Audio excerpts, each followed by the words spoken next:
Okay. Well, good afternoon or good evening if you are in that time zone where it's evening. I'm Gary Berg-Cross, president of the F. Scott Fitzgerald Literary Conference, the principal uh, organizer and sponsor of the annual F. Scott Fitzgerald Literary Conference, festival, I should say.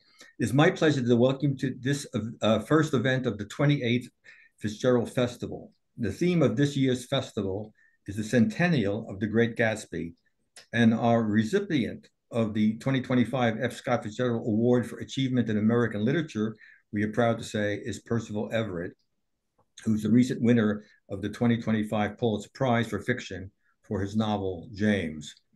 We hope you will be able to join us for the other events in this year's festival. And here's a brief summary going all the way into the fall. On Thursday, September 25th at 7 p.m. in Glenville Mansion in Rockville, we will celebrate Fitzgerald's birthday, will be one day late actually, with a lecture by Fitzgerald biographer Kendall Taylor, who I believe is on this webinar. The title is The Betrayal Which Shaped an American Classic. It's about the events in the Fitzgerald's lives, in the summer of 1924, which had a profound impact on the writing of The Great Gatsby, so very relevant for this year. On the evening of October 9th at 6 p.m.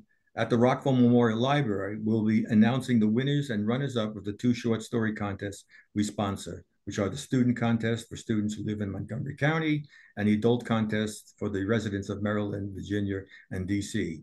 The winners will be reading from their short stories. We are currently accepting entries for both of these contests, and information about entering them is available on our website, fitzgeraldfestival.com. I'll try to put that in the chat later on. At the Writers Center in Bethesda at 7 p.m. on Friday, October 17th, the day before our main day, we will be co-sponsoring readings in honor of Percival Everett. This will feature local writers Sam Ashworth, Madison Smart Bell, who will also be our special guest, and Afaway Kurian, and we will have a response to those readings by Percival Everett, who will attend. Our main day is Saturday, October 18th at Montgomery College in Rockville, and it begins with 6 writing workshops in fiction, nonfiction, memoir, and book reviewing led by leading local writers. This will be followed by a conversation about the art of fiction and Gatsby at 100 between Fitzgerald Award honoree Percival Everett and special guest Madison Smart Bell. This will be followed in the afternoon by a keynote talk on The Great Gatsby at 100 by NPR book critic Maureen Corrigan. Then we'll have presentation of the Fitzgerald Award to Percival Everett, an acceptance reading by him, and a book signing. Information about registration for the October 18th events and about other festival events is available or will be available soon on our website again, fitzgeraldfestival.com. Before we start the panel, a few technical words about the webinar. As you might have seen, we are recording this for people who may not be able to attend this live meeting, and a link to this recording will be posted on our website later. We plan that Q&A will be available at the end of the panel as time permits, and our panelists may address these after the panel concludes. People should turn on captioning if hearing is an issue. Again, these are options at the bottom of the Zoom screen that you see before you. At the conclusion of the session, I will try to offer an optional 7-question survey to capture your impressions and suggestions. This is optional, but you're interested in your thoughts. And now it is my great pleasure to turn this program over to Niklas Salmose and David Rennie, the editors of F. Scott Fitzgerald, A Composite Biography. And with that, I'm handing it over to Niklas. Well, thank you so much, Gary. And what a wonderful program you've set up here. It's totally impressive. Both David and I are, of course, very honored to be called in to talk about our book, F. Scott Fitzgerald, A Composite Biography, published by University of Minnesota Press last summer. Of course, we want to thank all the contributors to the book, but in particular, the acquisitional editor at the press, Eric Anderson, that has been a phenomenal support throughout the entire process. So the setup here is that I will talk a little bit about the background, how we came up with ID. of a composite biography, and then David will take over and discuss the details of the form and the structure of the biography as such. And then we're very honored to have um, two contributors in the book with us today, Helen Turner and Jackson Bryer. I will present them more in detail later, and we will have a conversation with them about their chapters and the idea of a composite biography in general. So yeah, this was a long, not tedious, but yeah, adventurous project, I would say, which commenced on the 24th of June, 2018 in Paris. It happened that both David and I, of course, are Fitzgerald scholars. David is now a recovering Hemingway scholar, as we know, but in those days he was a proper Hemingway scholar. The Fitzgerald crowd always felt that a biannual conference was too rarely an event for our social meeting. So we decided in 2018 to hijack the Hemingway conference in order to meet and socialize and talk about F. Scott Fitzgerald instead. Um, anyway, so there were a lot of Fitzgerald scholars there, of course, and we were all listening to a dreadful keynote by Terry Eagleton, and David and I, we escaped from this keynote and went into a bar in Paris and ordered a glass of rosé each, and we started to talk about sort of literary biography. And we compared different biographies of F. Scott Fitzgerald. Um, and we talked about Scott Donaldson's book, amazing book, The Impossible Craft from 2015 that we both have read at the time, and how well he discusses the challenges of biography in general, but the particularities in literary biography. And we were kind of thinking, how can we reach the core of F. Scott Fitzgerald as an author, as a human being, as a cultural icon of the Americas?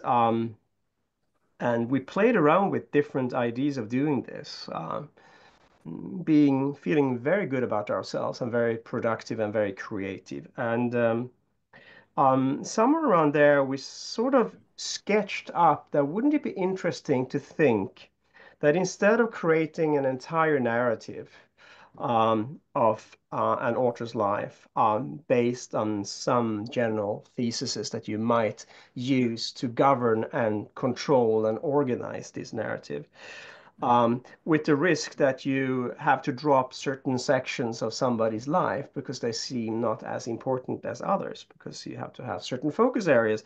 How about thinking of opening up the biography to a kind of a multi-author concept instead? And we thought, yeah, so how could we divide this? Yeah, we could, of course, have divided it into a year per author, um, but there would have been a lot of authors, and we thought maybe two-year windows made a lot more sense, because then you had more time to play around with, and there would be transitions between different things happening, and you would have more options to focus on certain particular events and experiences in his personal life and in his authorship life. So we thought, yeah, let's think about 2-year slots. So that would make a series of 2-year slots, and of course, a final year in 1940 when he died. Yeah, we played around with this during the conference, I think, thought about it. I think kept it very much to ourselves in the beginning, I think, David, right? If I remember correctly. Then there was the conference dinner was placed on a riverboat in the Seine, and it was a biblical rain that day. So everybody came into this riverboat drenched, trying to dry up in the electric dryers in the bathrooms, to gain some kind of heat. And David pointed and said, "There's Jackson Bryer. Maybe we should ask him first if he wanted to contribute to a chapter." So I came to Jackson, drenched, wet, hair in all directions, and asked Jackson, we have this idea, David and I. We were thinking about doing a composite biography. Would you like to contribute with a chapter? And Jackson said, I can never say no to you, Niklas. And because he was the first one, he was offered to choose which year he wanted to work with, and he chose the final year in 1940, which you will hear more about later. So we felt that when we have Jackson Bryer on board, and we are on board a dreadful riverboat in the Seine, everything is going to work out for the best. And of course, 6 years later, it was published. But this was an engaging and interesting story. So I kind of hand it over to you, David, of course. Maybe you can talk a little bit more about the details about how we can position this biography in a kind of a cultural biographical context. Well, quite unintentionally, this is actually a very appropriate way of going back to that tale, because we've all got different memories of that conference and that event, and we've told the story with slight variation on embellishments, which I think foregrounds the fact that any one biographical kind of event can quite quickly achieve multiple and shifting interpretations. Even something as relatively straightforward as putting a book together. But going back to that conversation, and I mean, it was a very, very hot day. So the fact that we got anything done beyond ordering a drink was, I think, very commendable under the circumstances. But we were talking about what could and should the next biography look like. And I mean, you could go down the Michael Reynolds route for of a multi-volume treatment, such as he provided for Hemingway. If you keep going with single volume or single author approaches, of course, you can have multiple very successful examples of that, and there have been in recent years. Like, for example, David Brown's book where he talks about Fitzgerald being a cultural historian. In Brown's words, it's highly attuned to America's increasingly urban and industrial identity, or this highly readable book that I know Helen's quite fond of, where Jonathan Bates parallels the lives of John Keats and F. Scott Fitzgerald. But I think what we were moving to throughout the course of that afternoon was the idea that it would be quite refreshing for a new biography of Fitzgerald to begin by foregrounding its inability to be definitive. And that in itself might be slightly more refreshing than just trying to do something a little bit different in a single author context. And this also aligns with Fitzgerald's own take on literary biography, or at least in one very memorable statement he left about biography. He wrote, "There never was a good biography of a novelist. There couldn't be. He's too many people if he's any good." And this statement seems to talk about how any one person is multifaceted in terms of their own identity, but also the way that a creative person such as Fitzgerald will always be projecting themselves imaginatively into multiple lives, multiple situations, and so on.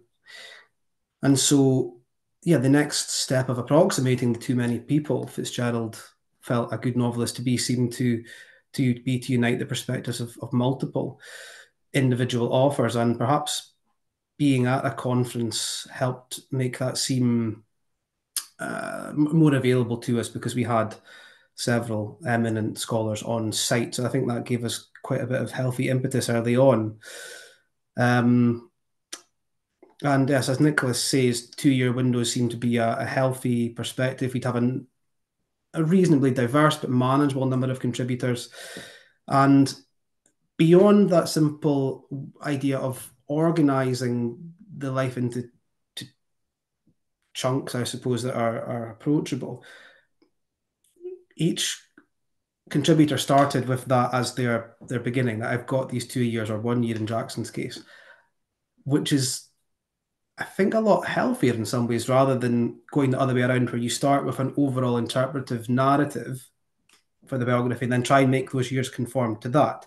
Certain things can maybe get overlooked. And so the 2-year approach, I think, encouraged people to work a little bit harder to excavate things that might otherwise have been have been overlooked. But while overall the biography was trying to avoid a subjective assessment of Fitzgerald's life, the individual chapters, of course, do reflect the individual interests of their respective authors. Sarah Kasiba and Dave Page have spoken about the Midwest, and Ross Tangadol talks about authorship.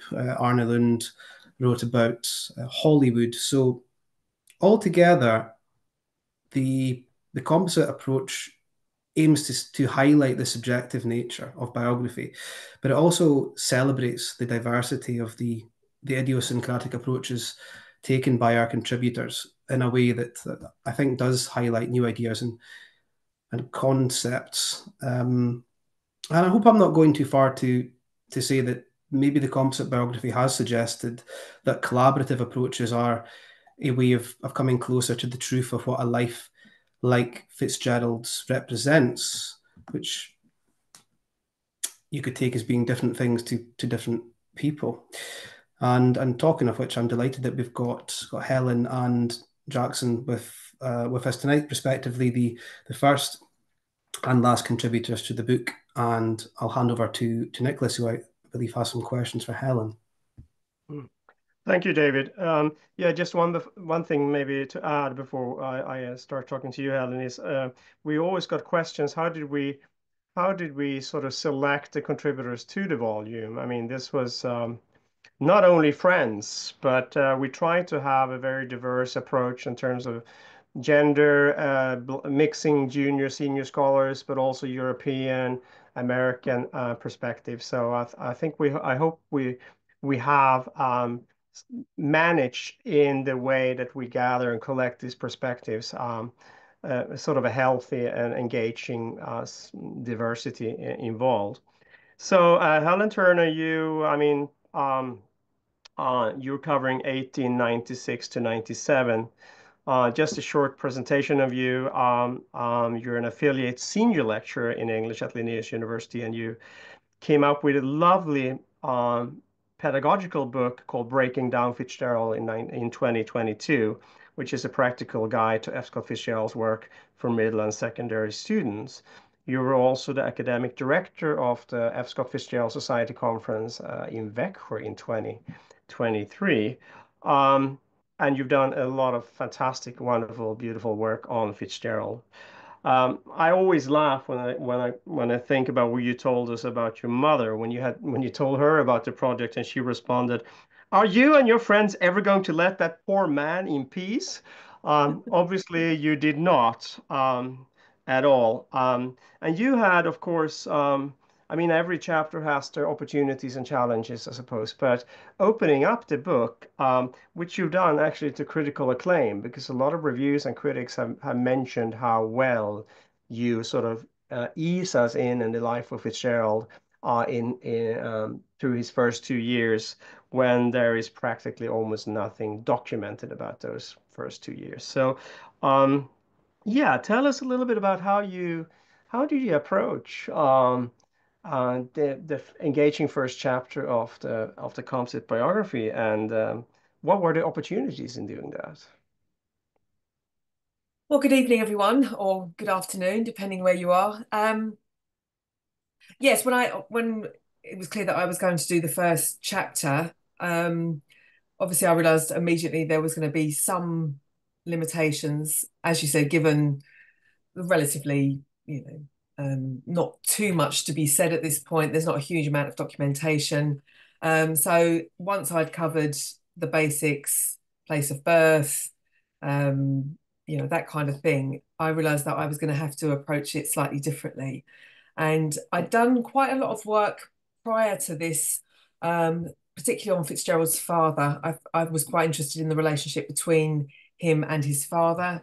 Obviously, there'd been a lot of work done about his father as kind of almost a Southern influence.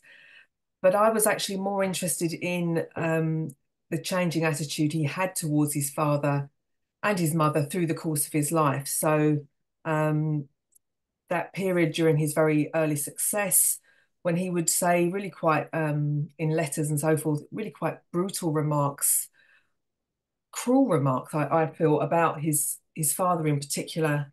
And what I was interested in, though, was the way in which that attitude changed over the course of his life. And as his life became increasingly challenging, he seemed to find some, I don't know if consolation is the word, but he seemed to have some sort of re-evaluation perhaps of his father and his father's life. And there was a recognition that sometimes people are not completely in control of their own lives and their own destinies. And I think as a young man, he probably, Fitzgerald that is, felt that he was in control on some level.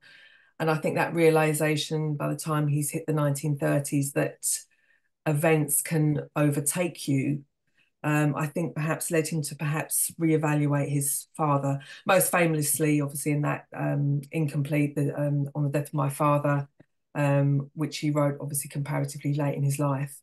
And so I felt, right, well, we'll look at his relationship with his father and his relationship with his mother, who I think, again, in early essays, she is treated, again, rather cruelly. But at the same time, he seems to be recognizing her great devotion to him while he simultaneously doesn't entirely value it. So I felt, right, well, we'll look at mum and dad, obviously rooted in those kind of early few years, but really, in many ways, I look back to actually the period that perhaps Jackson is looking at, which is actually how by the end of his life, he was perhaps reevaluating those early influences. So in many ways, you kind of foreground the ending by your beginning, so it becomes almost a full circle in a way in the book, which is great. Are you doing a psychoanalytical reading of Fitzgerald through his parents, or?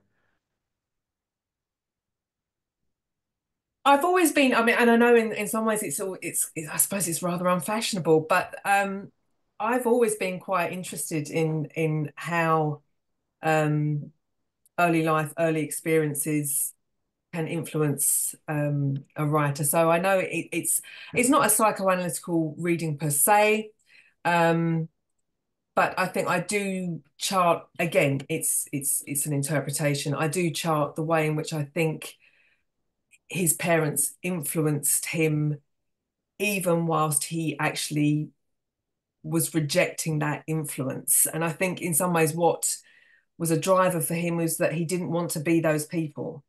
And that was one of his motivations going forward. So I suppose it is on some level a psychoanalytic reading. Again, I realise that's deeply unfashionable these days, but I think he is a writer who is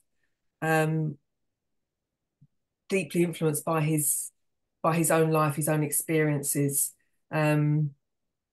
and I think perhaps to ignore them is perhaps not necessarily the best move.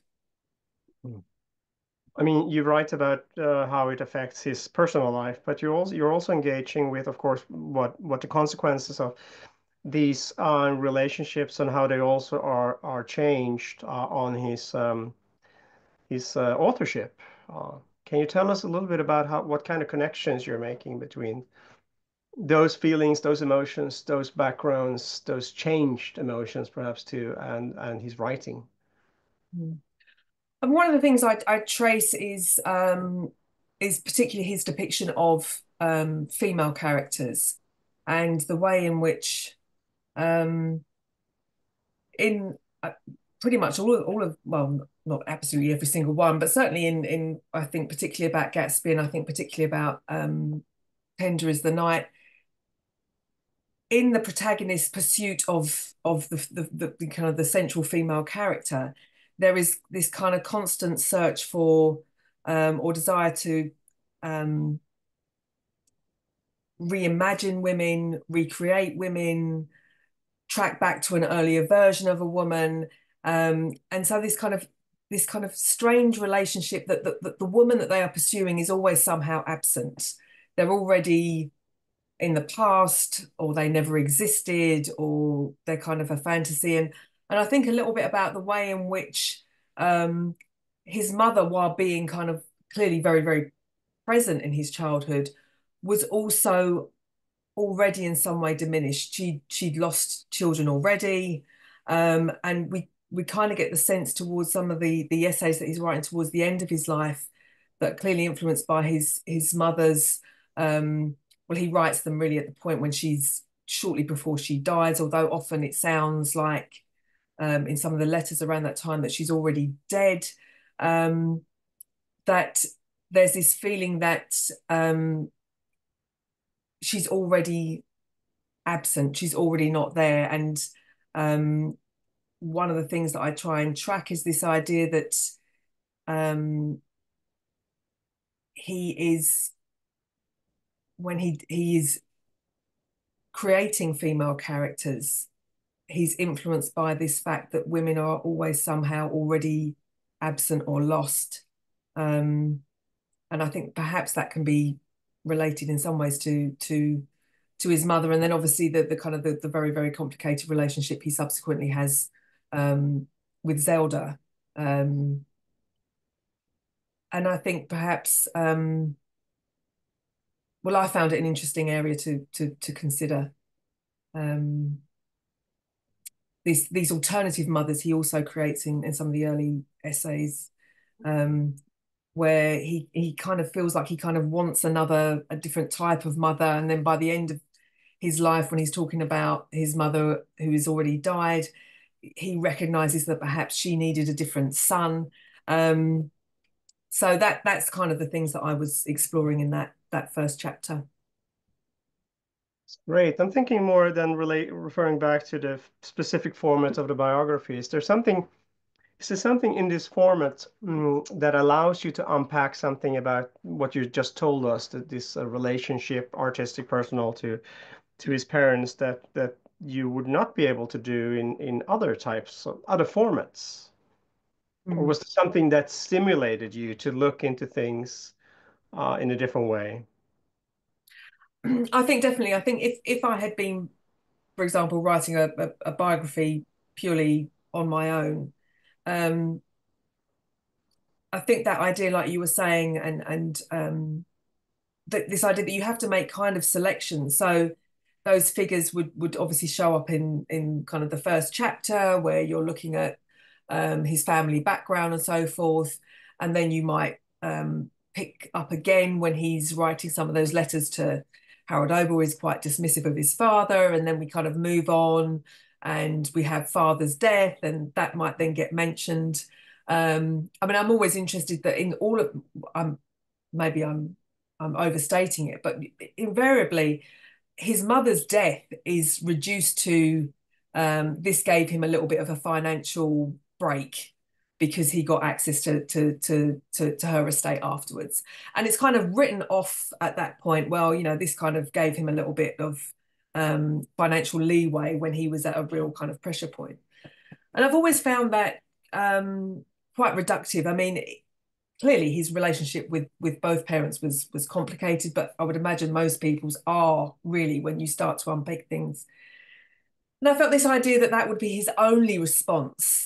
Like a bit of a financial windfall there that will tide me over. Felt, I think, unfair, unreasonable. And in those letters that he writes to his sister, and I think to Beatrice Dance, I mentioned, when he speaks about her, it clearly made more of an impact than that. And the letter, I think, particularly that he writes to his sister, and it sounds very much that his mother has actually already died, but she actually hasn't. She's in the kind of the final stages of death, so to speak. And he starts charting some of the things that he's now put into storage. I wonder what happened to them, actually, that he couldn't kind of relinquish. And it was all about basically the things he references, at least, are the things that related to her life before he was born. So the dead daughter's dolls, her wedding clothes, these kind of things that he kind of charts and says that he can't quite give up. So he's kind of put them all in storage. It would be interesting to know where they did end up. But that pointed to obviously this has had more impact on him than perhaps like you said, if it's a one person biography that you're going to kind of brush over because you just don't have time to kind of cover every single aspect of his life. Thank you very much, Helen. We might get back to you and you might have questions later, but I turn it over to David and Jackson.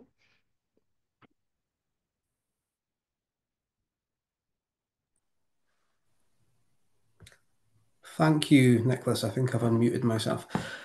So, Jackson, Helen had the challenge of writing about an author who, at that part in their life, was learning how to speak, years in advance of learning how to write. You've got a very different challenge in writing about an author who can no longer speak for themselves at a point where their legacy isn't shaped by other people.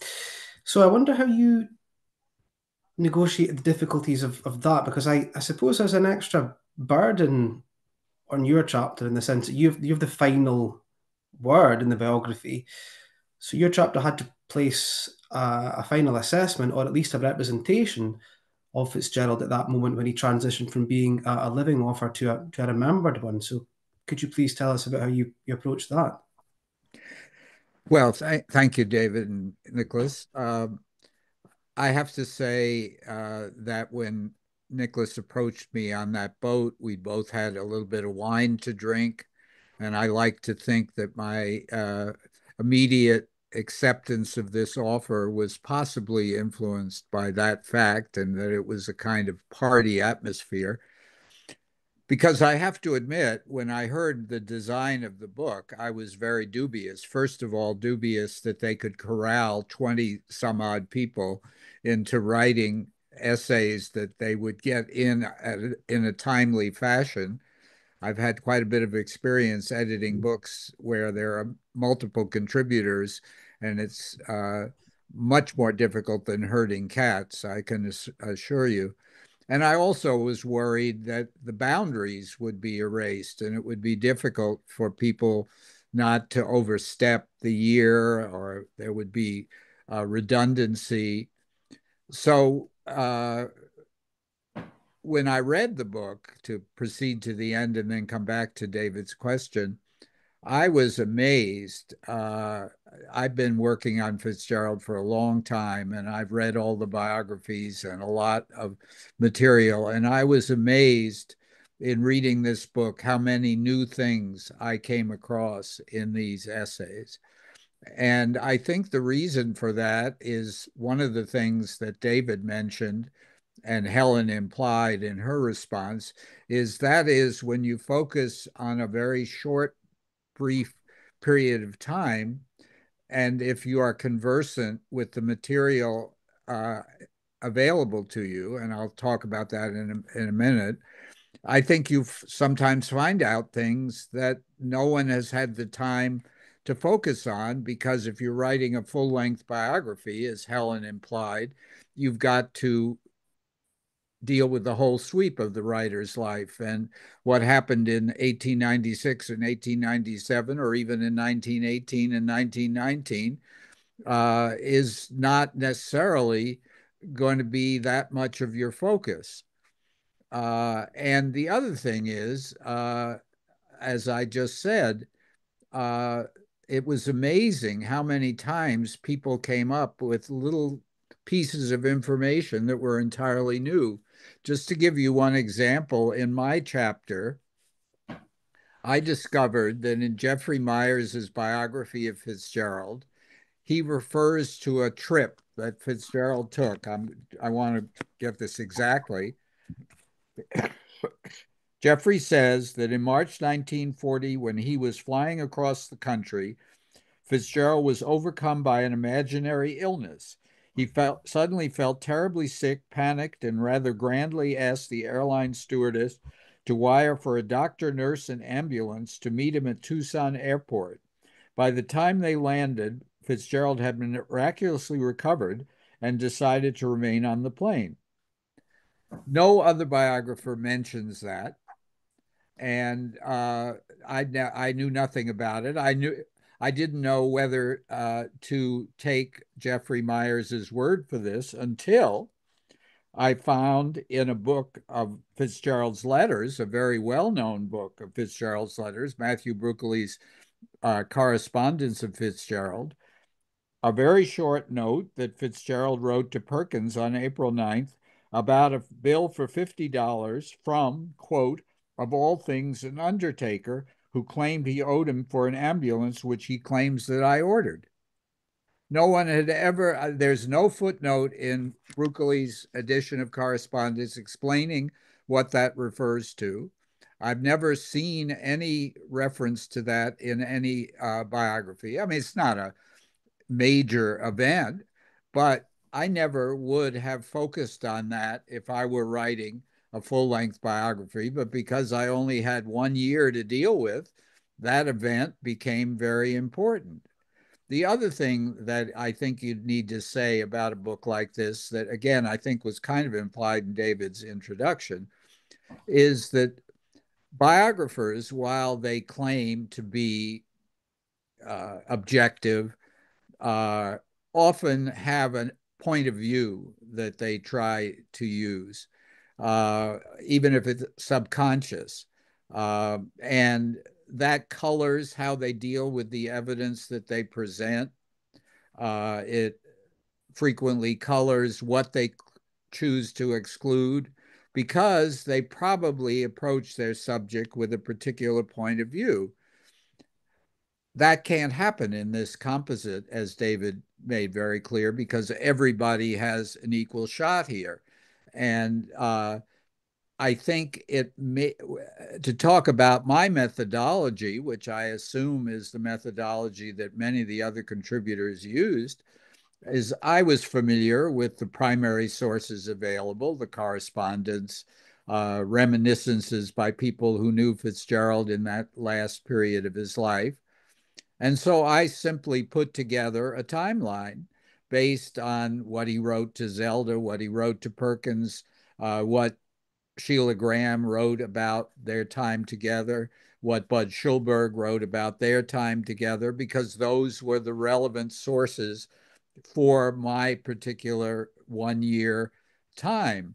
And I have to admit, I didn't necessarily question the accuracy of, what Sheila Graham recalled. Obviously, she had her own point of view, so did Bud. But I always attributed whatever I quoted to the source that it came from.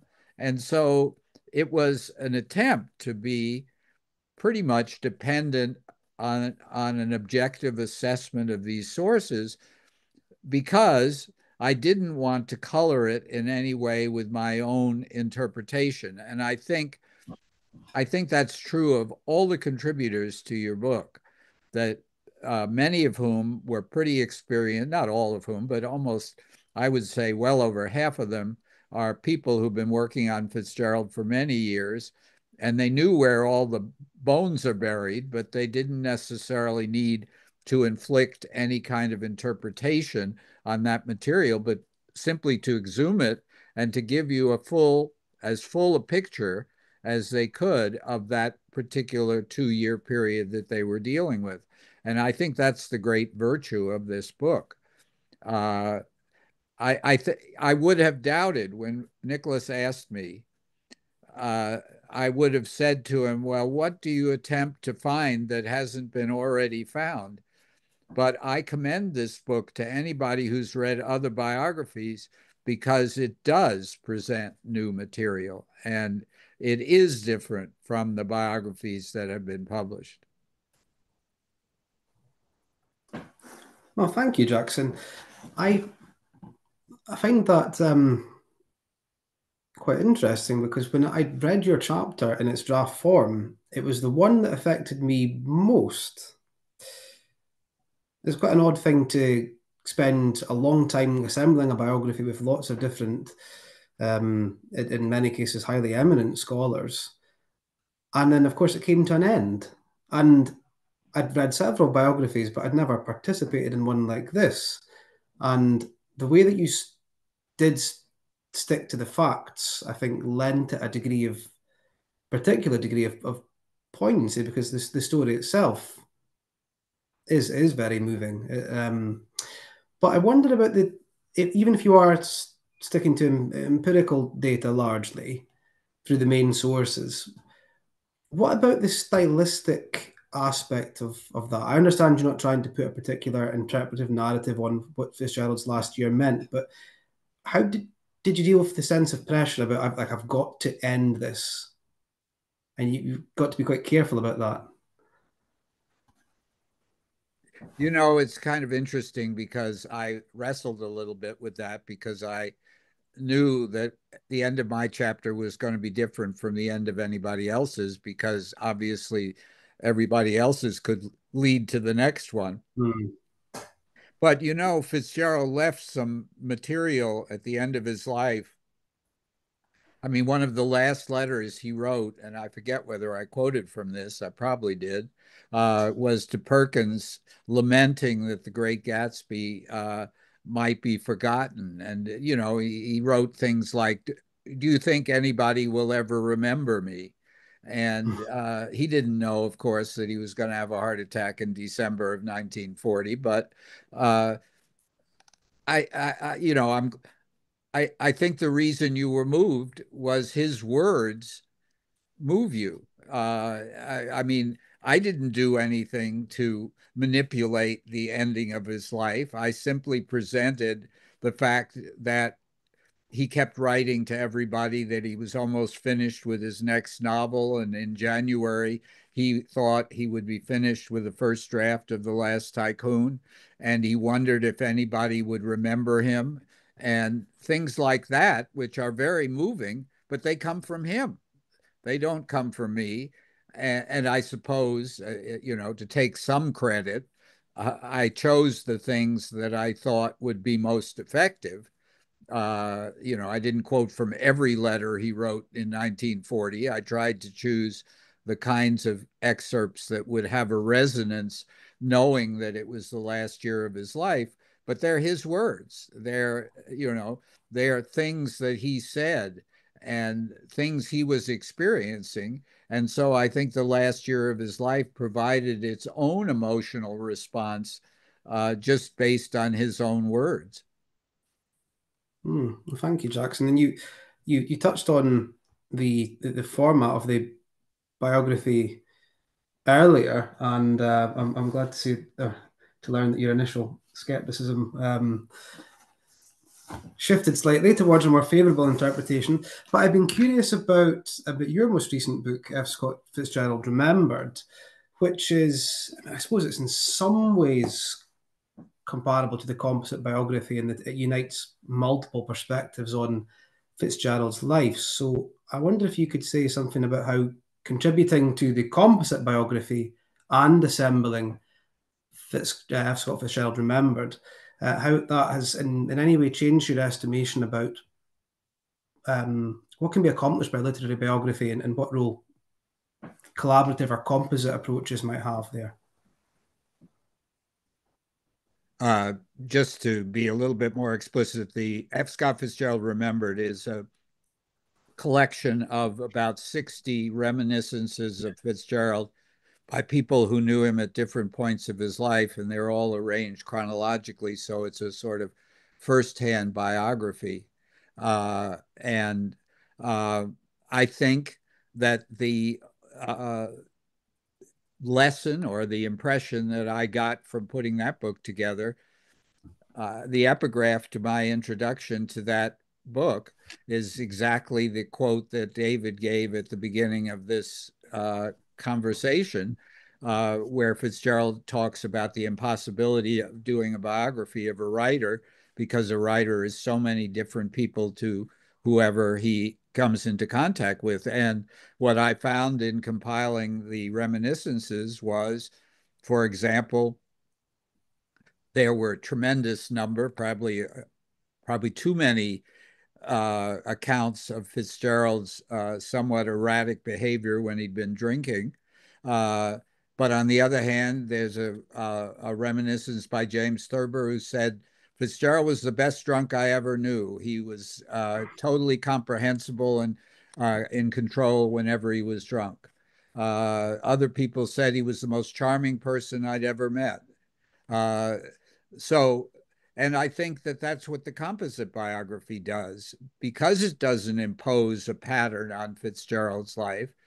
It just, in a different way, I hope, at least I felt that was true in my section, it just simply makes available to the reader the amount of information that the reader should know in order to form his or her own opinion. And ultimately, in F. Scott Fitzgerald Remembered, what Rick Reisinger and I hope to do with that book is for each person to construct their own Fitzgerald out of this montage of other people's impressions of Fitzgerald. And I think the composite biography does that too. It asks you to construct a writer's life, or a person's life. He was a writer, he was also a human being. And it asks you to compose a life out of what are essentially a gathering of pieces of information, which hopefully don't impose any interpretation, but just simply provide you with the material. And I prefer that to a book that says, you know, everything in Fitzgerald's life can be explained by the fact that he drank too much or he had an unhappy childhood. I'm not suggesting there are books that do that, but you know, were a biographer to take that attitude and impose that pattern on a life, that wouldn't interest me at all, no matter who the person was, because I don't think any one life is that easily summarized. Well, thank you, Jackson. Yeah, I very much like that idea as well, that the reader is effectively involved in composing their own biography, given the array of information presented to them. Well, I would like to continue just chatting with Jackson Bryer as any Fitzgerald scholar would, given the chance, but I think we're scheduled to move on to some questions from the people that are perhaps listening in. I think we'd agreed we might allocate some time for that, if there are any, indeed. Niklas, what do you think? Yeah, I don't see any questions in the Oh, well, Sure. I can supply one for Jackson. Jackson, you have had a remarkable career as a scholar, and especially in relation to Fitzgerald. What was it that motivated you to put together F. Scott Fitzgerald Remembered? Was that a natural progression, or was it a particular idea from a colleague, or what was it? I can't really remember. Like most of my projects, it started about 20 years ago, and it took me about 20 years to finish it. Uh, that's why I took Rick on. I figured if I had somebody to help me do it, they would prod me into finishing it. You'll notice that most of the projects I've taken on have collaborators. The collaborators are the people that get me over the finish line. Um, I suppose it was the impulse that I talked about already. Uh, I decided at a fairly early point in what we laughingly call my career uh, that I would be much more comfortable providing material for other people than attempting to write the definitive essay interpreting either the life of a writer or the work of a writer. You know, so I have sort of made it my purpose as an academic to get into print material that other people can use to interpret letters, uh, uh, original material by writers that might not have been easily accessible. And in this case, these reminiscences. I guess that I've sort of, because I've done a lot of bibliographical work on Fitzgerald, I've been aware for a long time that a lot of people have written reminiscences about Fitzgerald, and that the other thing is that most biographies, when they quote these reminiscences, they may quote a sentence that fits their interpretation of Fitzgerald, or they may ignore them entirely. One of the things I found when I started to work on this book is that there is a treasure trove of material in the files of biographers who wrote about Fitzgerald, particularly the early biographers like Arthur Meisner and Henry Dan Piper, who wrote their biographies at a time when most of Fitzgerald's contemporaries were still alive. And they corresponded with them, they interviewed them.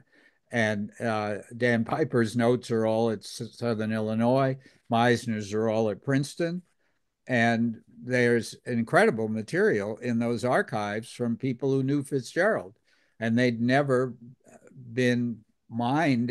I mean, Scott Donaldson's done a little work with the material at Princeton in the Meisner papers, but I don't think, and Brown did a little exhuming of that material. David Brown in his most recent biography. But I simply, again, even Scott or David, when they quoted from those reminiscences, they quote a sentence or two, usually in support of something they were trying to say. I thought it was much more important to try to present the whole reminiscence or a large section of it and let people decide what was important rather than taking excerpts that biographers use. So that I think that's what led me to do it. Well, thank you, Jackson. It'll be a hugely valuable resource for us all. So thank you very much for that.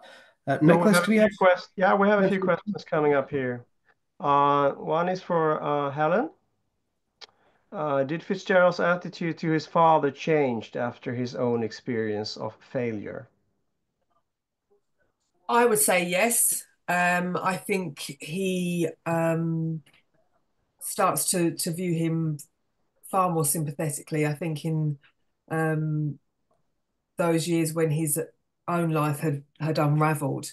I think prior to that, he'd obviously always seen his father as a failure and very much, I suppose, felt that he was responsible for his own failure. I think as life threw him some knocks, I think perhaps he started to reevaluate that. And I think as well, just after both of his parents had died, there was a process perhaps of reevaluation, which I suppose is quite normal. I think most people reevaluate their parents or consider their parents from a different angle after they've died. So I would say yes. I think he became far more sympathetic to his father towards the end of his own life. Yeah. Thank you. He clearly loved him the whole way through. I think that's what's also quite interesting is you know, he clearly was very fond of him, but I think he was also quite frustrated by him. And I think by the end and his own life, the challenges in his own life, he realised that, some things we're in control of and some things we're not. And he did choose to be buried in Maryland, which is where his father came from. I mean, we like to claim him as a Maryland person, and that's directly attributable to his father's family. Maria's asking a question for all of us. So what's the most interesting discovery or connection or information that you learned from writing your section of the book? Well, I've already mentioned that one little tidbit about that trip that he took. I mean, I only had 12 months to deal with, so I didn't have a lot of choices. But that little trip that he may have taken in the summer of 1940 or in March of 1940, I must admit, if I had time and inclination, I would try to find out if there's more information about that, because as far as we know, in that last year, his health wasn't very good. And the fact that he might have gotten on a plane to travel across the country in March of 1940, when, as you know, cross-continental traveling was not what it is today. You didn't get on a plane in 1940 and go from West Coast to East Coast in 5 hours, as I did a couple of weeks ago. It took a couple of days. It was a very enervating experience. And if indeed he did that, it's kind of interesting to me. David, maybe you. Yeah, for you guys each did 2 years. You should talk a Yeah, little bit about your 2 years. David, what did you learn from 1914 to 15? Mm. Well, I had decided from a slightly perhaps initially flippant starting point that I would write about golf, just because I like golf and I was tired of writing about World War One. So I deliberately ignored Rupert Brooke in the more obvious contexts. But what I wasn't surprised about his relationship with golf, and that he wasn't a great participant.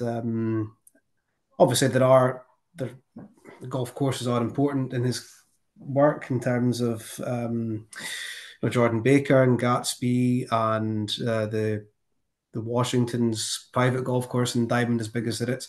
But I think it was the country club was the unanticipated aspect of that chapter that I found so important.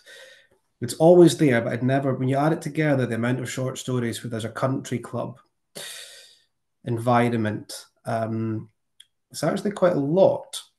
Last of the Bells, Winter Dreams, um, quite a few like that. And it's the country club is not just a place for these for people to meet.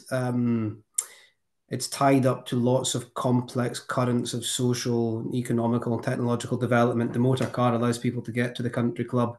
The country club allows interaction between the sexes in a way that's perhaps intensified due to men moving around the country in 1917 because of mobilization. Fitzgerald, of course, experiences that. It's also a place of social stratification where there's acceptance and exclusion. So just allowing, focusing on those 2 years, 1914 to 15, by accident, those were years by which the country club had become an established phenomenon in middle class as well as upper class American life. And I don't think I would ever really have made that connection to that degree without having taken part in the biography. What about you, Niklas? Well, I mean, I did 19, 18, and 19, and I mean, although I knew a lot of the biographical material before I started, I was struck by how much happens to Fitzgerald in those particular 2 years. I mean, these are really transitional years from college student through military through authorship basically and fame and marriage. So I know he wrote this in his lecture ending in 1918 last year as a Catholic, for example. So there was a switch in his personality into other times of existential broodings that I found very interesting. And a lot of things happens, of course. He became a military. His great mentor, Monsignor Fay, died. He met, a Harold Ober in New York, which had an enormous influence on his career. And most importantly, he met Zelda at the dance. And I think, and his novel was accepted by Scribners in the end of 1919. But what struck me somehow is how intimate and dear the relationship between Zelda and Fitzgerald was from the very beginning, and going through their letters again, the letter correspondence, and how exceptionally engaging it is. And that's I never felt so close to Fitzgerald as I did when I read his letter correspondence with, or what exists of it with Zelda. I thought that was a remarkable emotional experience, which I tried to capture um, in my chapter. And I think, like we've talked about today, like, okay, 1918, 19, those were pivotal years in Fitzgerald's life. But what happens when you look at 2 years? Those 2 years will always become pivotal years in Fitzgerald's lives. I mean, that is one of the, I think, the great advantages of the composite biography. Helen, any particular thing you learned?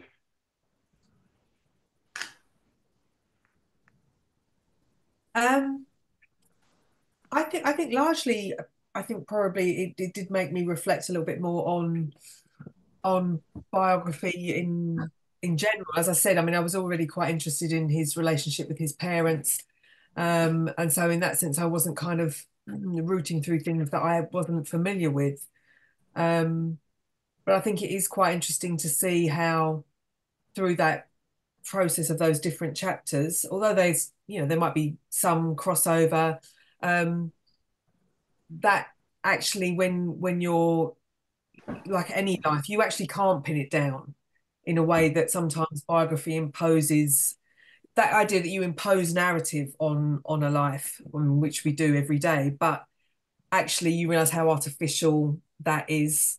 This idea that a life like Fitzgerald's or anybody else's has this kind of beginning, middle, and it builds up to this, and we have this kind of climax, and then it tails off, is not right. It's not how lives are actually lived. So I think the process of looking at that life through those different chapters again kind of highlights the artifice of any biography, and how therefore having those different voices looking at one life makes us maybe see him fresh again. We're so familiar with the biography, but through those different voices, you're seeing him like you're seeing him for the first time, which I think is quite nice. He's so familiar, but that kind of different take is refreshing.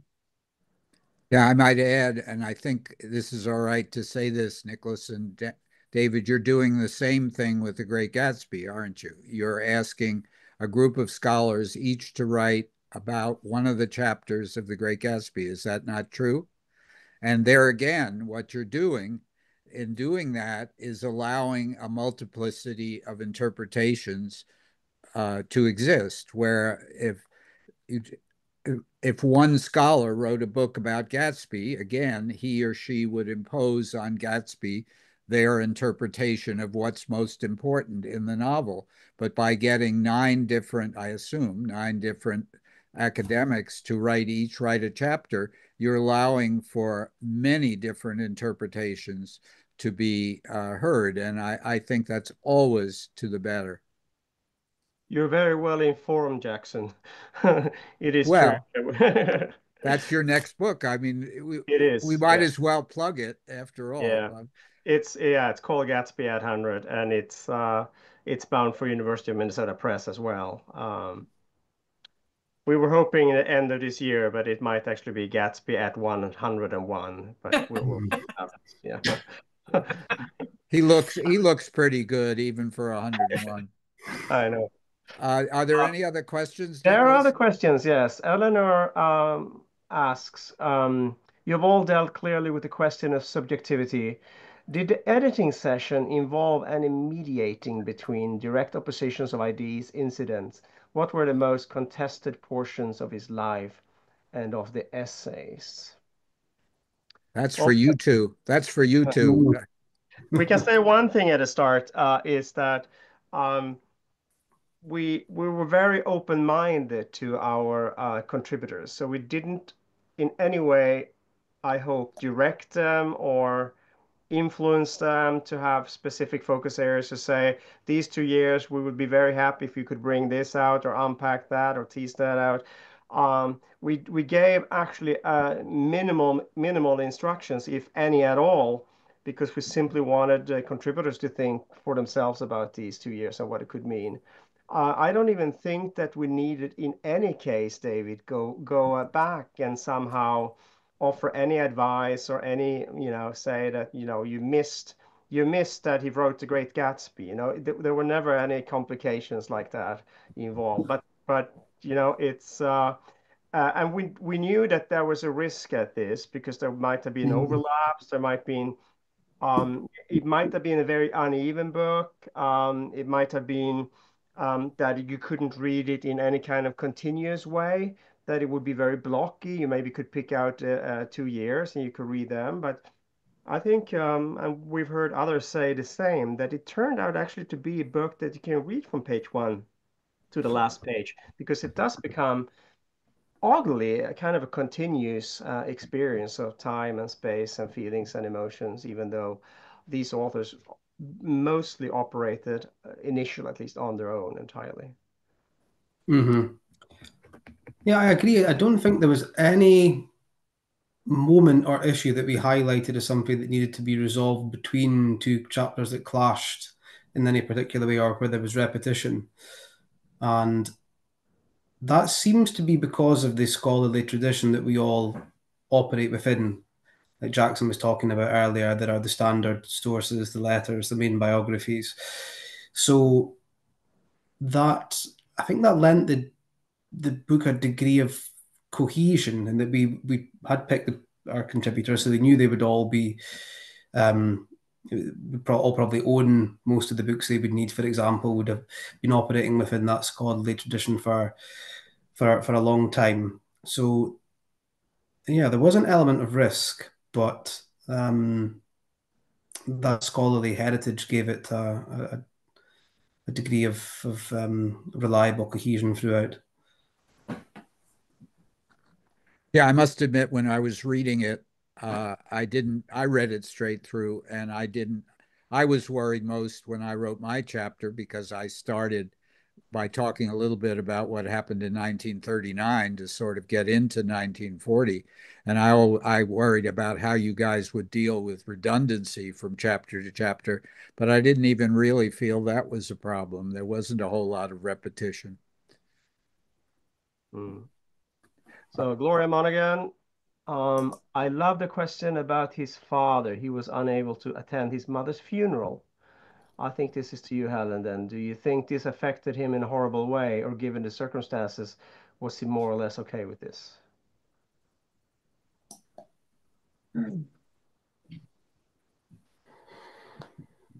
I think at this point, despite the fact that I've kind of been plowing through this forest, I think that I don't feel I'm in any position to probably answer. I don't suppose anybody, really is, when it comes to that, that very, very kind of personal aspect of it. I think it's probably very almost impossible to answer that. I mean, one interesting thing about his parents, and in the book that David mentioned, the reminiscence book, there are a couple of reminiscences of his parents from people who knew them in St. Paul.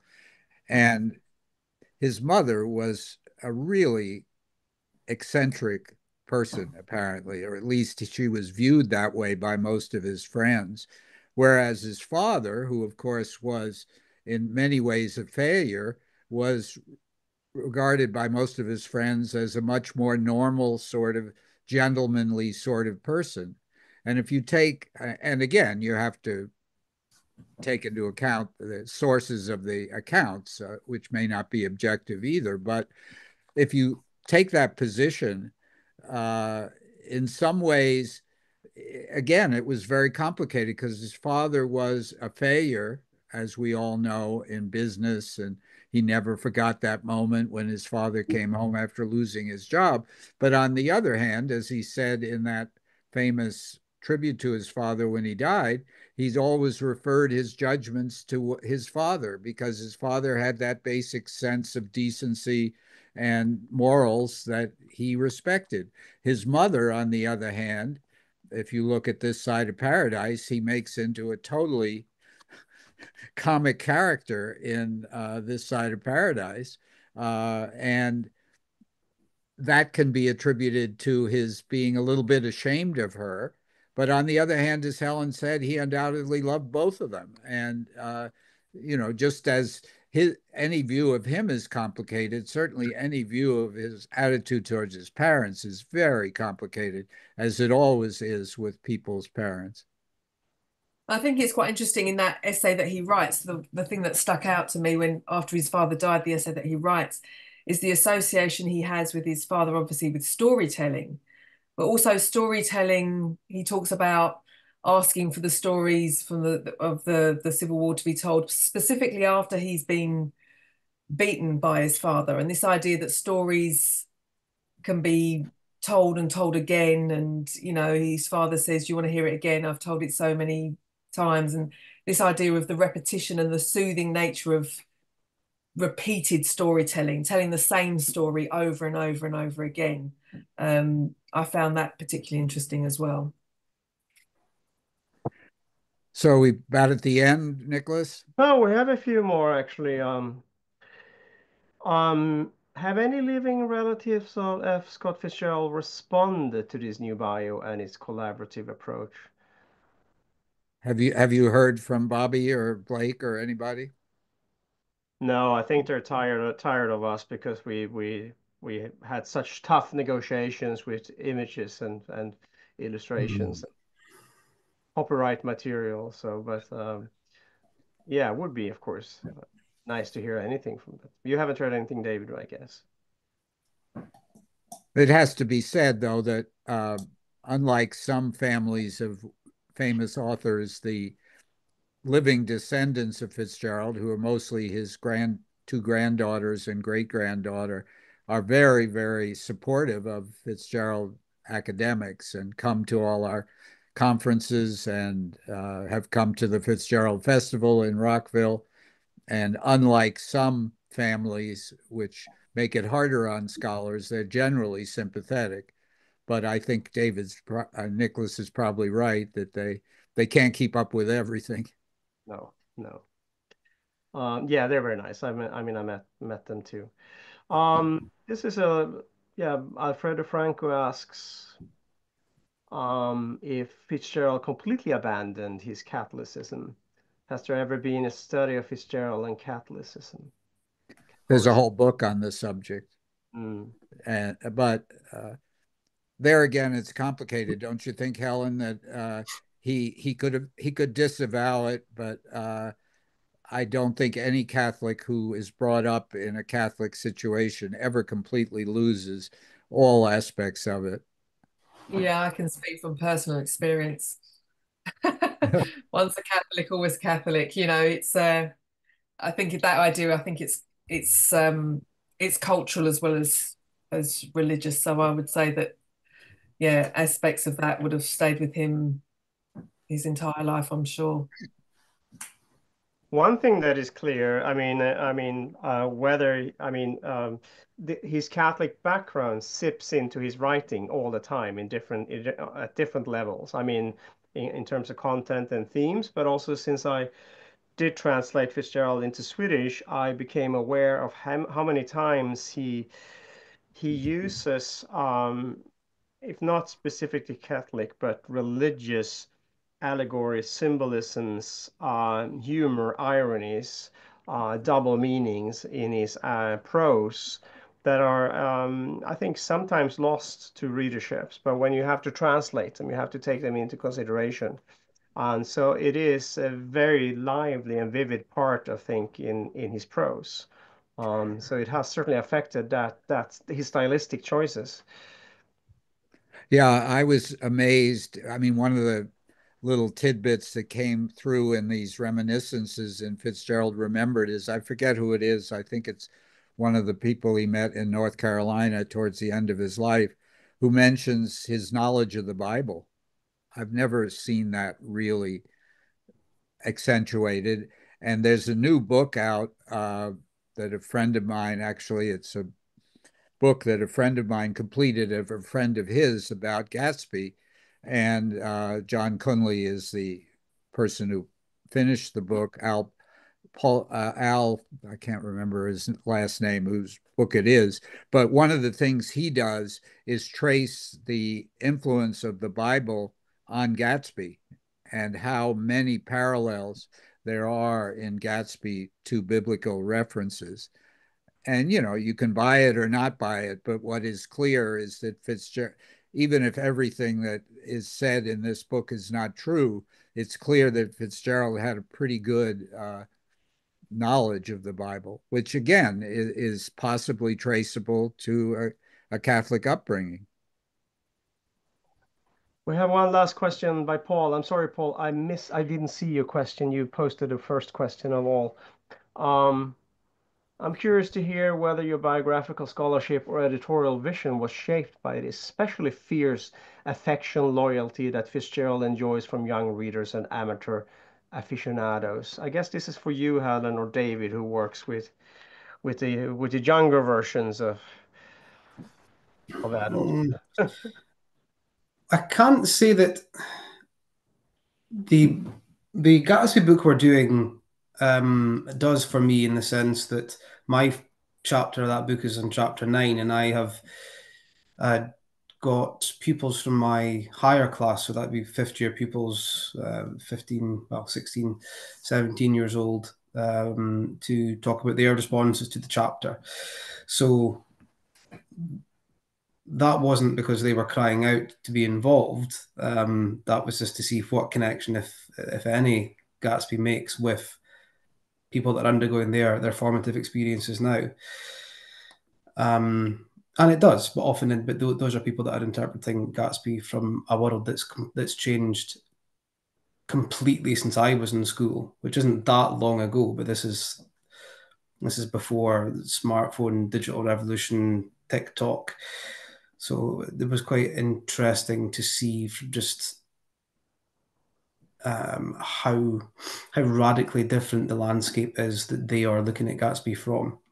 In terms of this biography, the composite biography, no, not aficionados as such, but as a younger scholar, what I was interested in is the tension that plays out where you're trying to make a mark in Fitzgerald studies or anything. You have to publish, so you have to try and find something new to say. But this might be a bit controversial to say, but I think that sometimes leads scholars to pushing narratives that maybe they don't fully believe in, are deliberately provocative, and then to use a word that Helen's already put forward tonight, reductive. And that's a bit awkward, isn't it? Because you need to publish. You need to publish a lot to build a reputation as a younger scholar. But then a lot of it, do we need it? These essay collections with nebulous concept behind them that have been cooked up in the back of a taxi at a conference. I don't know. But it seemed that there's the future of this as a younger scholar, or someone that was a younger scholar. It's all relative. Would be that if I was going to do anything, I would want to be involved in something where I believe in it, and we're not trying to. We're actually being open about the limitations of scholarship and producing a non-definitive biography. I wonder if maybe, yeah, I'd like to hear what you've got to say, my fellow panelists, on that one. Maybe even Jackson, someone who's. Oh, no, I leave it to Helen to have the last word.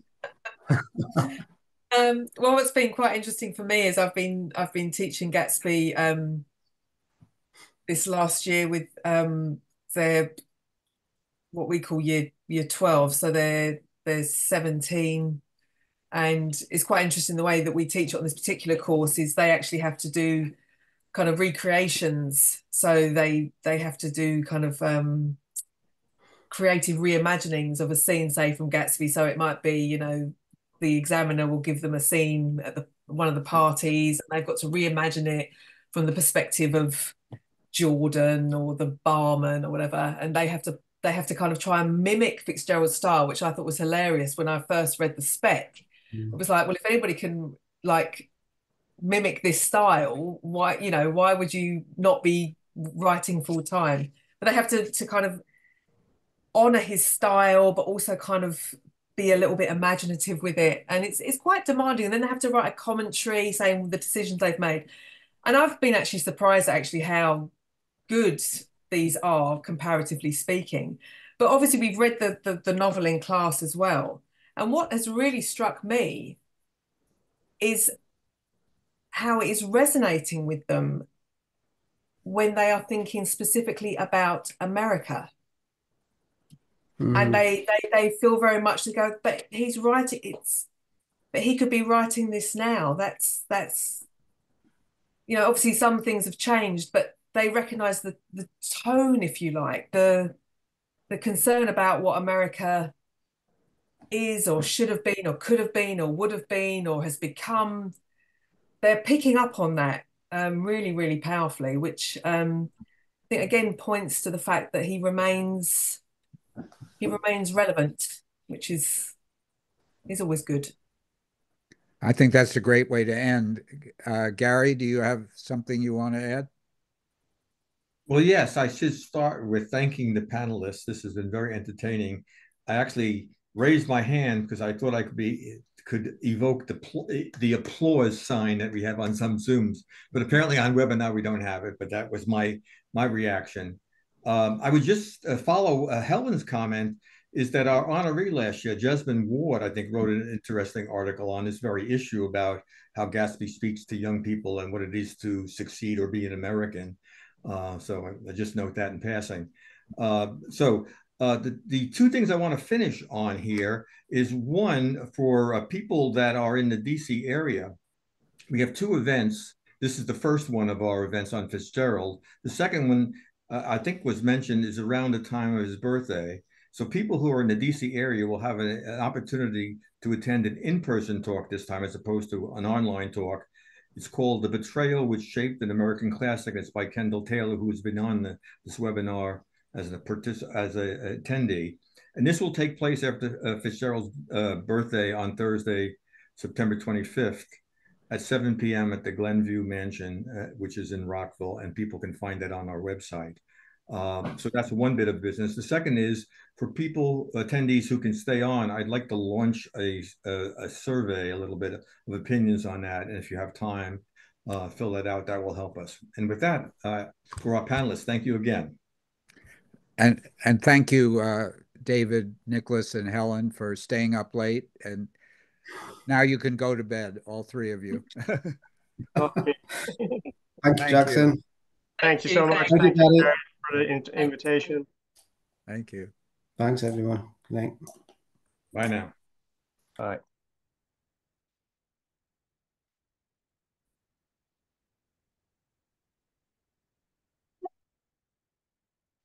I'm just staying on to look at the poll and to gather the after a few minutes.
I'm just looking at the number of people, the percentage of people that have answered. So we seem to be mostly done, like 12 out of 14 have answered some questions. So some have been 12 out of 12. So I will just wait another minute and then end the poll. And I have a QR code that I could put onto the website for this event in case uh, people who attended didn't have the chance to fill out the survey.